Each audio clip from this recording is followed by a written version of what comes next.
Mr. Speaker, the Prime Minister of the Republic of India.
Members of Congress, I have the high privilege and the distinct honor in presenting to you His Excellency Narendra Modi, Prime Minister of the Republic of India.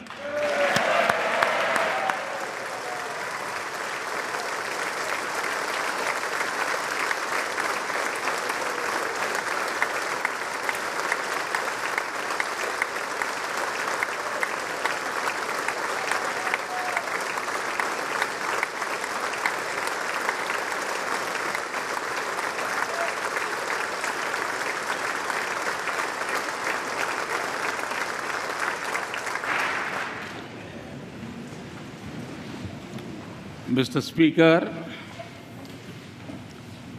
Mr. Vice President, distinguished members of the U.S. Congress, ladies and gentlemen, I'm deeply honored by the invitation to address this joint meeting of the U.S. Congress. Thank you, Mr. Speaker, for opening the doors of this magnificent Capitol.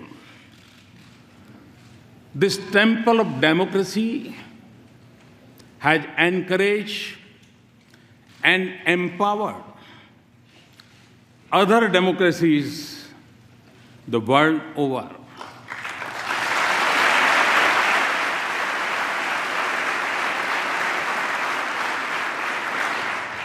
It manifests the spirit of this great nation, which is, in Abraham Lincoln's words, was conceived in liberty and dedicated to the proposition that all men are created equal.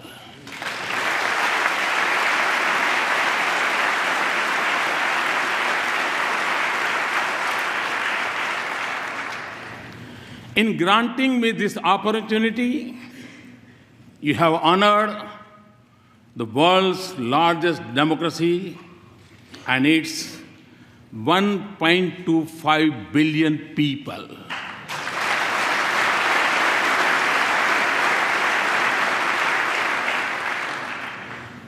As a representative of world's largest democracy, it is indeed a privilege to speak to the leaders of its oldest.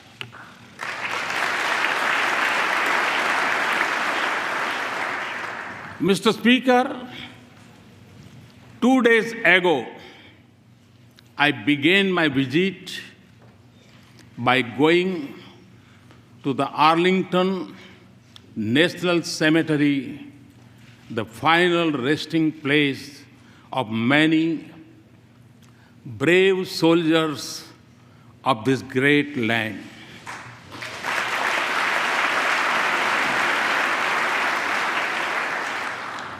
I honored their courage and sacrifice for the ideals of freedom and democracy. It was also the 72nd anniversary of the D-Day. On that day, thousands from this great country fought to protect the torch of liberty.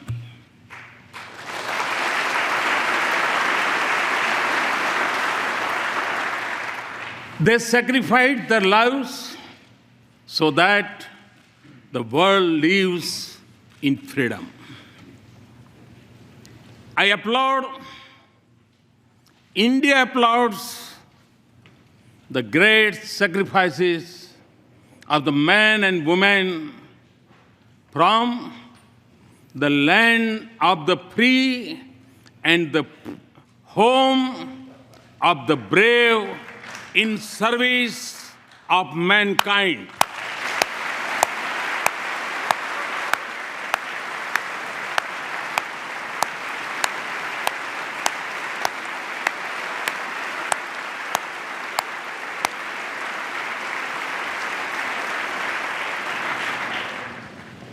India knows what this means because our soldiers have fallen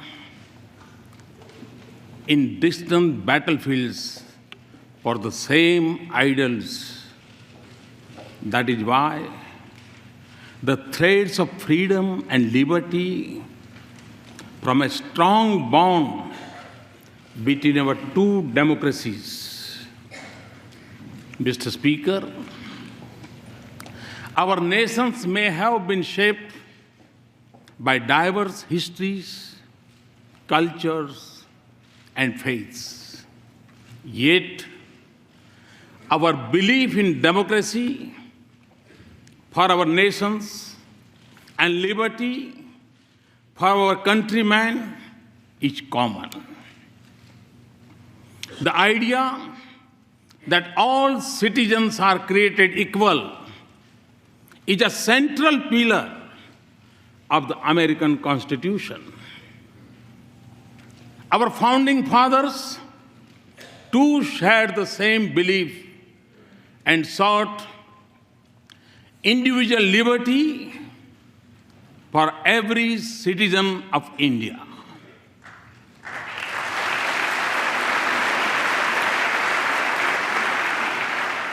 There were many who doubted India when, as a newly independent nation, we repose our faith in democracy. Indeed, wagers were made on our future, but the people of India did not waver. Our founders created a modern nation with freedom, democracy, and equality at the essence of its soul. And in doing so, they assured that we continue to celebrate our age-old diversity. Today, across its individuals and institutions, in its villages and cities, in its streets and states, are anchored in equal respect for all faiths and in the melody of hundreds of its languages and dialects. India lives as one. India grows as one. India celebrates as one.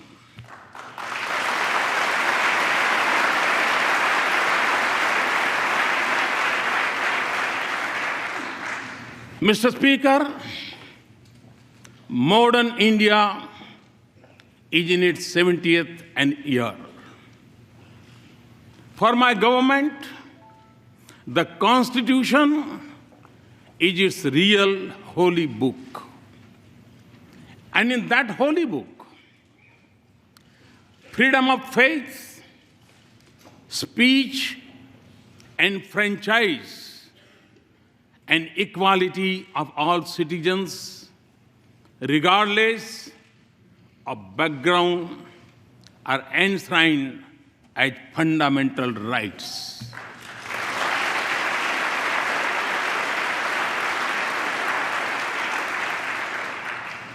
$800 million of my countrymen may exercise the freedom of franchise once every 5 years.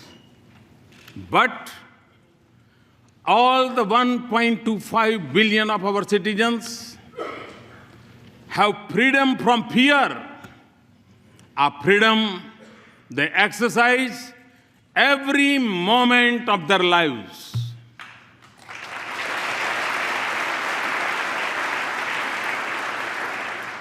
Distinguished members, engagement between our two democracies has been visible in the manner in which our thinkers impacted one another and shaped the course of our societies.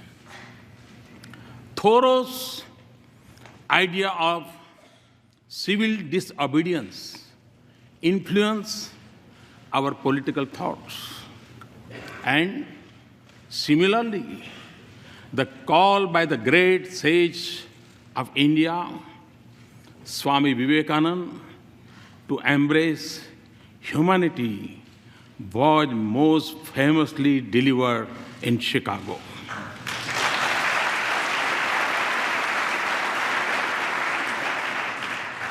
Gandhi's non-violence inspired the heroism of Martin Luther King.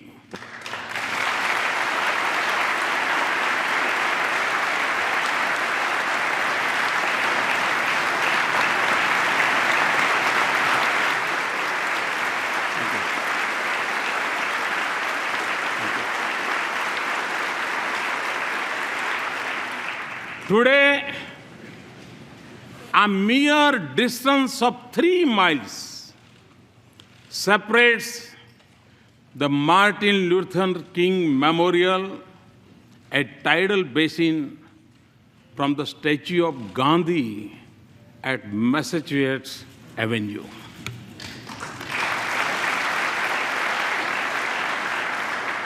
This proximity of the memorials in Washington mirrors the closeness of ideals and value they believe in.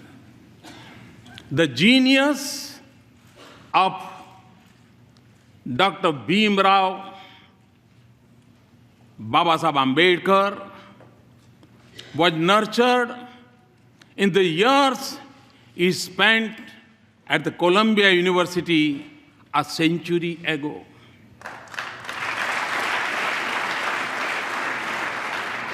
The impact of US Constitution on him was reflected in his drafting of the Indian Constitution some 3 decades later.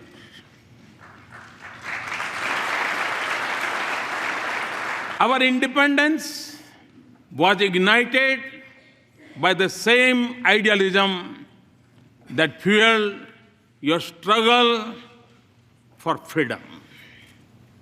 No wonder then that former Prime Minister of India, Sri Atal Bihari Vajpayee, called India and the US natural allies.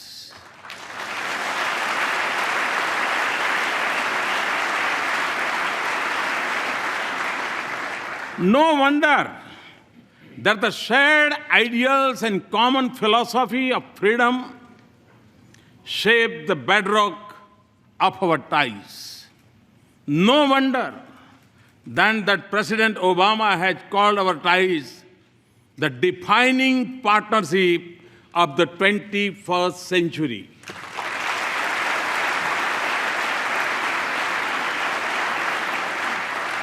Mr. Speaker, more than 15 years ago, Prime Minister Vajpayee stood here and gave a call to step out of the shadow of hesitation of the past.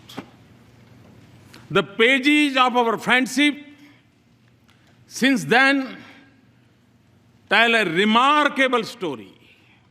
Today, our relationship has overcome the hesitations of history.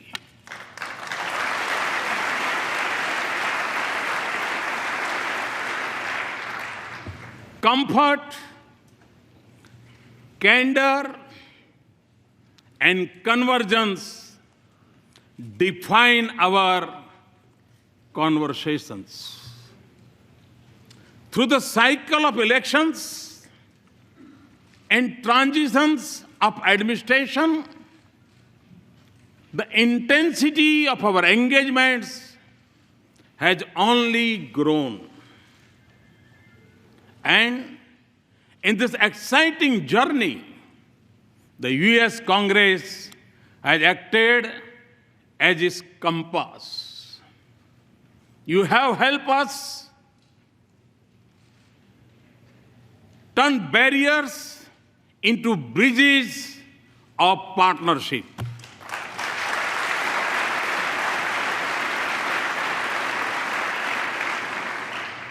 In the fall of 2008, when the Congress passed the India-US Civil Nuclear Cooperation Agreement, it changed the very colors of leaves of our relationship.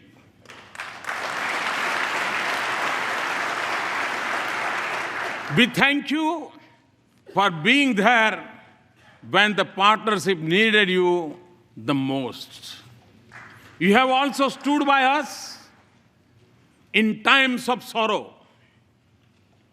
India will never forget the solidarity shown by the US Congress when terrorists from across our border attacked Mumbai in November of 2008.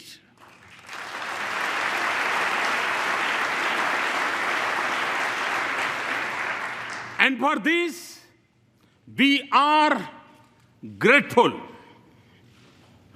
Mr. Speaker, I'm informed that the working of the US Congress is harmonious.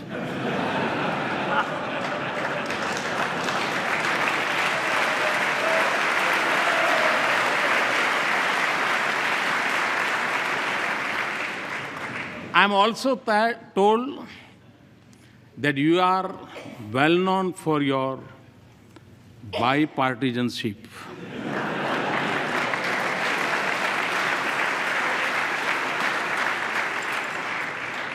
Well, you are not alone.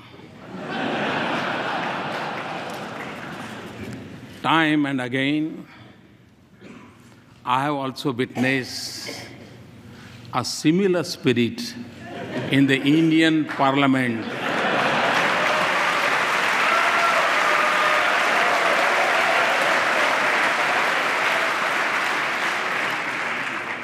Especially in upper house.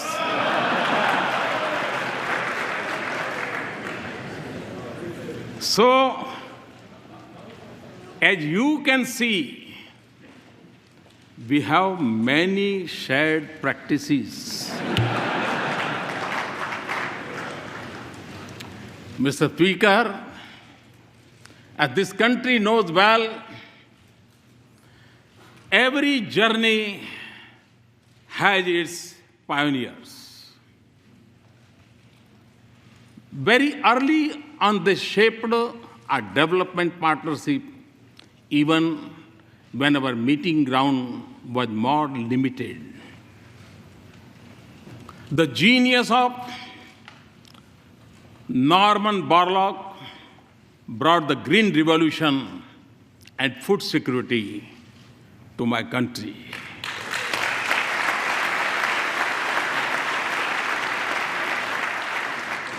The excellence of American universities nurtured institutions of technology and management in India.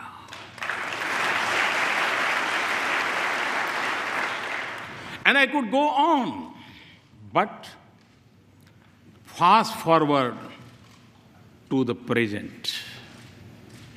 The embrace of our partnership extends to the totality of human endeavor. From the depths of the oceans to the vastness of the space. Our science and technology collaboration continues to help us in cracking the age-old problems in the fields of public health, education, food, and agriculture. Ties of commerce and investment are flourishing. We trade more with the US than with any other nation.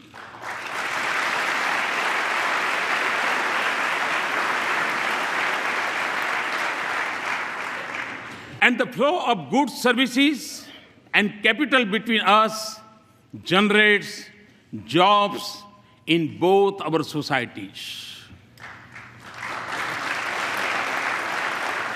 As in trade, so in defense. India exercises with the United States more than we do with any other partner.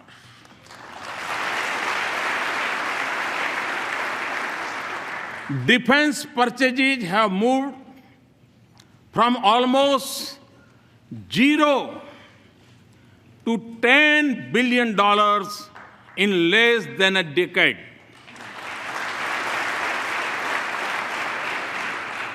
Our cooperation also secures our cities and citizens from terrorists and protects our critical infrastructure from cyber threats.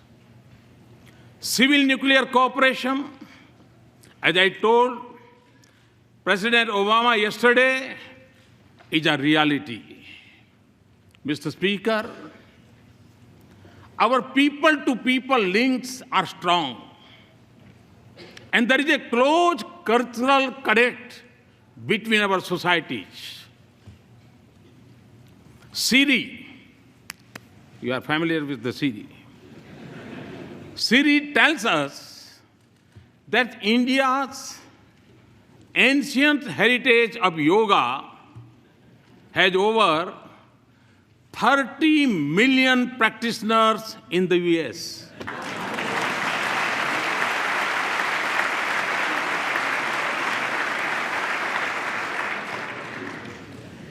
It is estimated that more Americans bend for yoga than to throw a curveball. And no, Mr. Speaker, we have not yet claimed intellectual property right on yoga.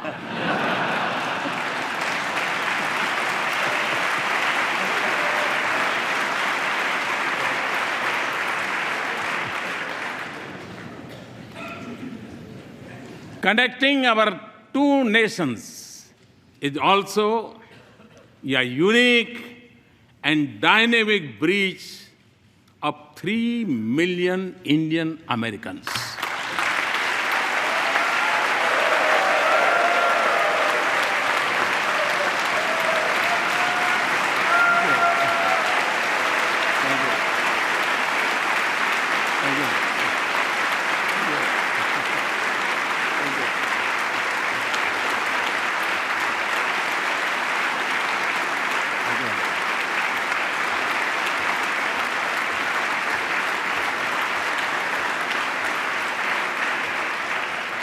Today,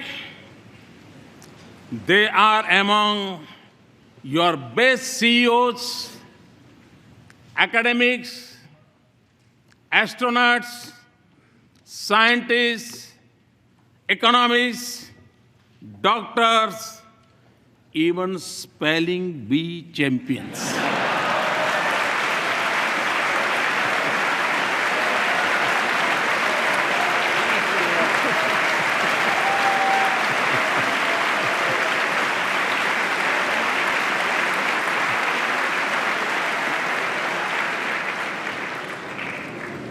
They are your strength. They are also the pride of India.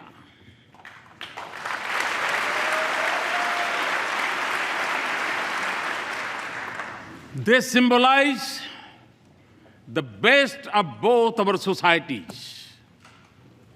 Mr. Speaker, my understanding of your great country began long before I entered public office.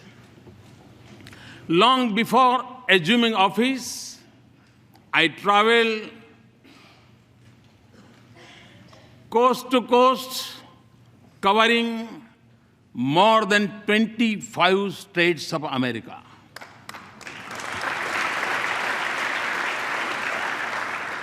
I realized then that the real strength of the US was in the dreams of its people and the boldness of their ambitions.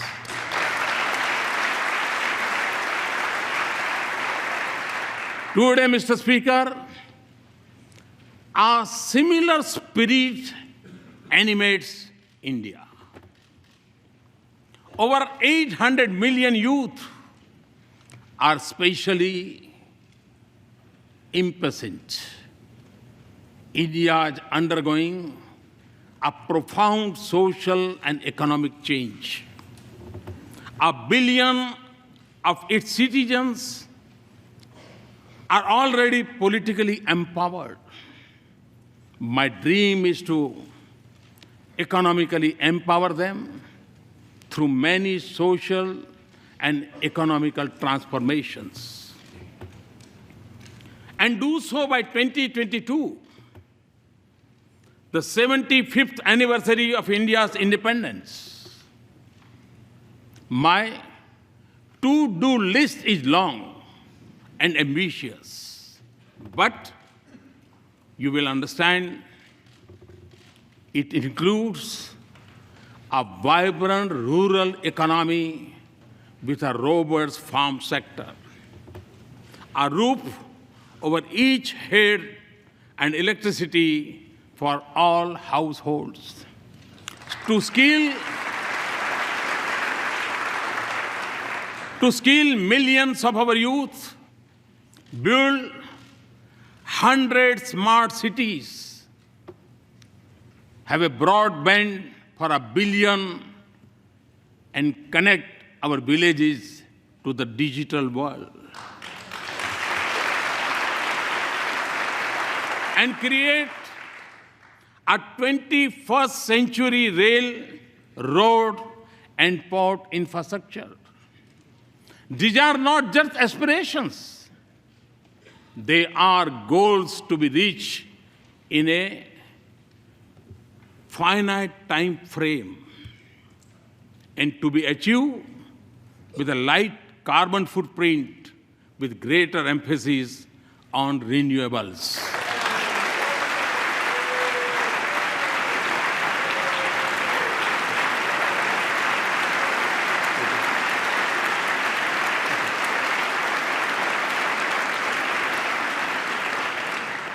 Mr. Speaker, in every sector of India's forward march, I see the US as an indispensable partner.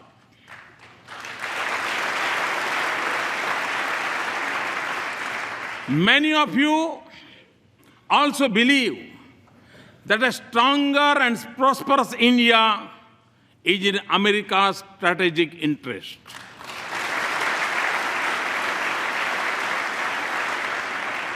Let us work together to convert shared ideals into practical cooperation. There can be no doubt that in advancing this relationship, both nations stand to gain as the US businesses search for new areas of economic growth, markets for their goods, a pool of skilled resources, and a global locations to produce and manufacture. India could be their ideal partner.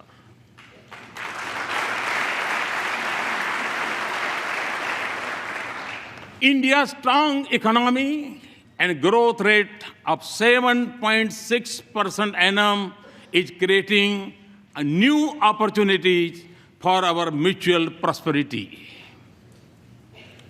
Transformative American technologies in India and growing investment by Indian companies in the United States both have a positive impact on the lives of our citizens. Today, for the global research and development centers, India is the destination of choice for the US companies. Looking eastward from India, across the Pacific, the innovation strength of our two countries comes together in California.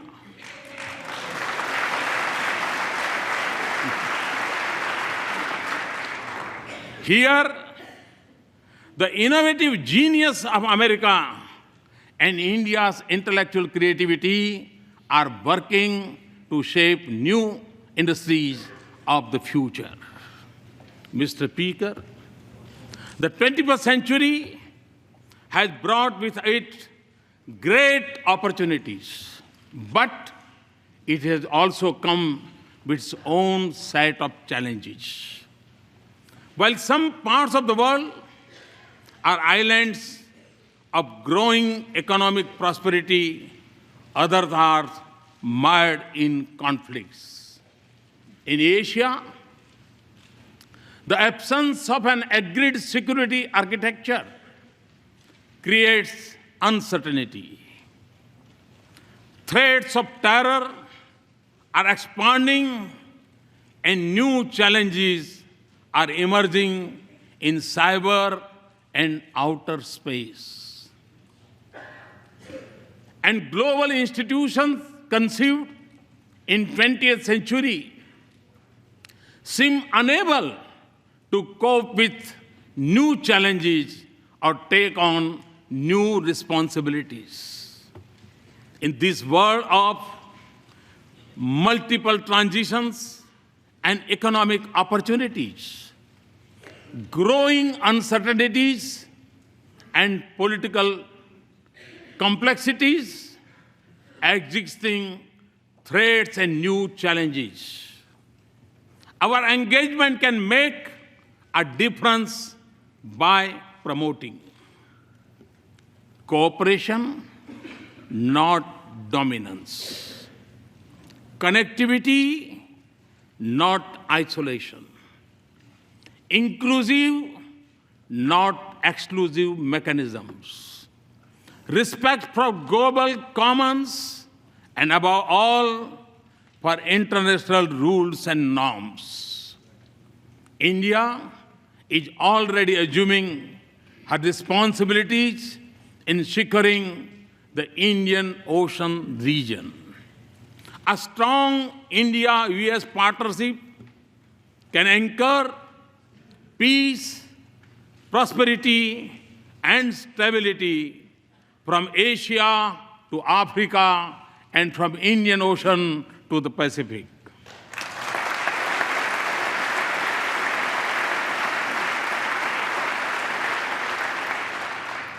It can also help ensure security of the sea lanes of commerce and freedom of navigation on seas.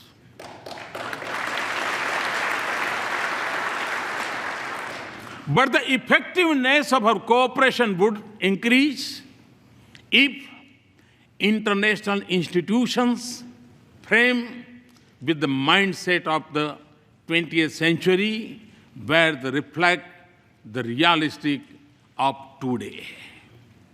Mr. Speaker, before arriving in Washington, D.C., I had visited Herat in western Afghanistan to inaugurate Afghan-India Friendship Dam built with Indian assistance.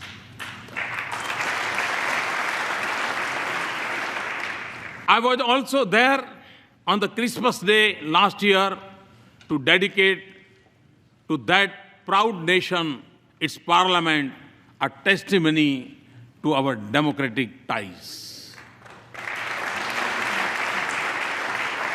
Afghans naturally recognize that the sacrifices of America have helped create a better life.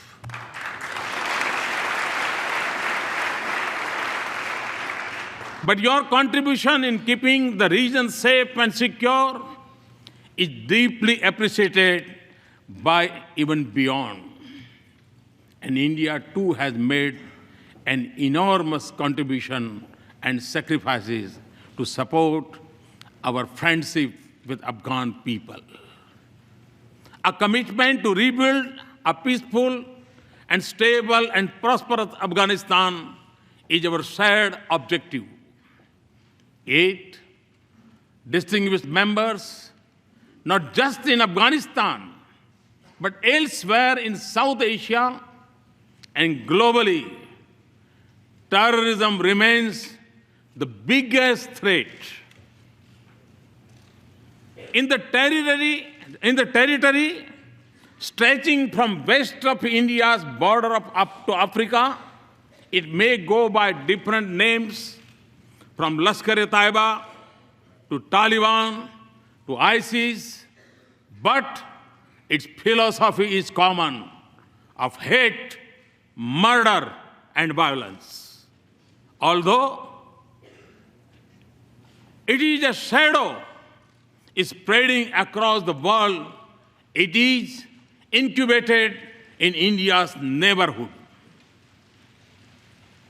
I commend the members of the US Congress for sending a clear message to those who preach and practice terrorism for political gains.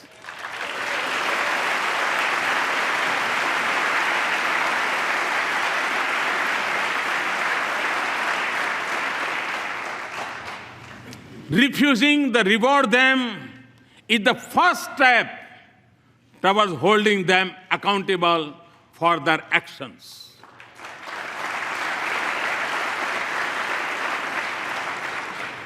The fight against terrorism has to be fought at many levels, and the traditional tools of military intelligence or diplomacy alone would not be able to win this fight. Mr. Speaker, we have both lost civilians and soldiers in combating terrorism. The need of the hour is for us to deepen our security cooperation and base it on a policy that isolates those who harbor, support, and sponsor terrorists.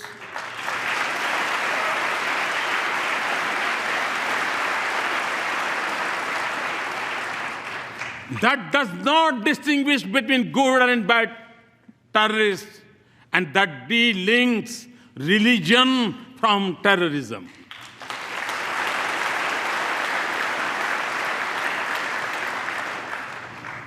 Also, for us to succeed, those who believe in humanity must come together to fight for it as one and speak against this menace in one voice.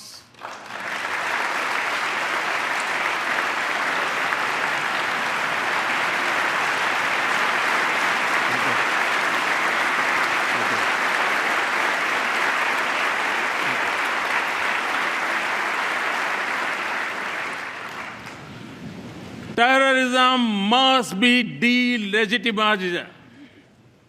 Mr. Speaker, the benefits of our partnership extend not just to the nations and regions that need it most. On our own, and by combating our capacities, we are also responding to other global challenges, including when disaster strikes and where humanitarian relief is needed. From our shore, we have evacuated thousands from Yemen, Americans and Indians and others. Nearer home, we have the first responders during Nepal's earthquake, in the Maldives water crisis, and most recently during landslide in Sri Lanka.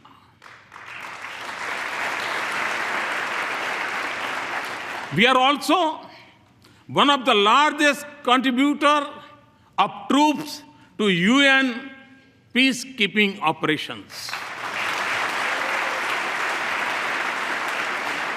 Often, India and the US have combined their strengths in science and technology and innovation to help fight hunger, poverty, disease, and literacy in different parts of the world.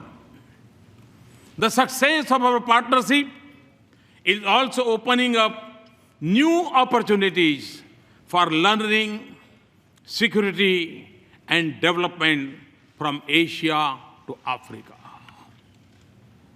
And the protection of environment and caring for the planet is central for our shared vision of a just world.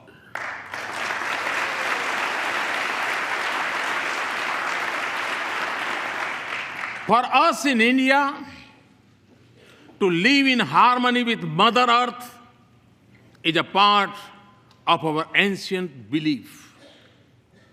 And to take from nature only what is most essential is a part of our Indian culture. Our partnership, therefore, aims to balance responsibilities with capabilities.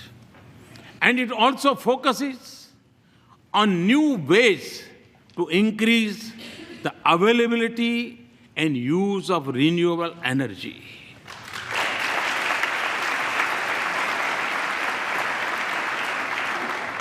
A strong US support for our initiative to form an international solar alliance is one such effort.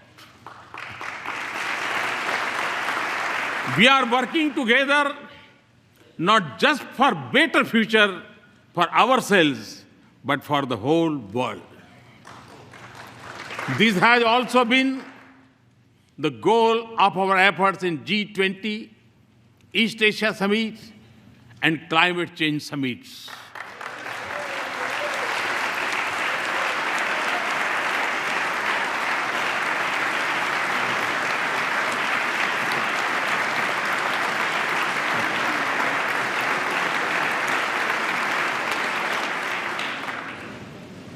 Mr. Speaker,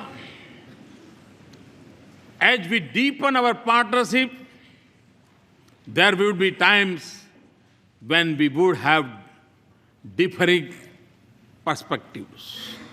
But since our interests and concerns converge, the autonomy in decision-making and diversity in our perspectives can only add values to our partnership. So, as we embark on a new journey and seek new goals, let us focus not just on matters routine, but also transformation, all ideas. Ideas which can focus not just on creating wealth, but also creating value for our societies.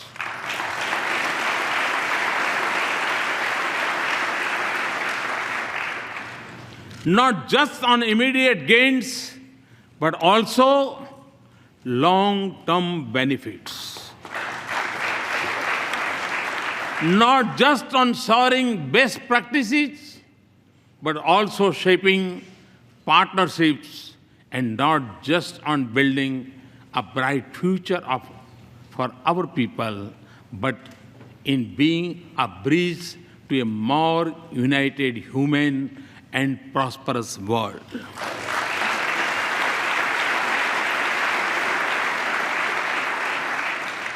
And important for the success of this journey would be a need to view it with new eyes and new sensitivities. When do this, we will realize the full promise of this extraordinary relationship. Mr. Speaker, in my final thoughts and words, let me emphasize that our relationship is prime for a momentous future. The constraints of the past are behind us, and foundations of the future are firmly in place. In the lines of Walt Whitman, the orchestra have sufficiently tuned their instruments. The baton has given the signal. And to that, if I might add, there is a new symphony in play.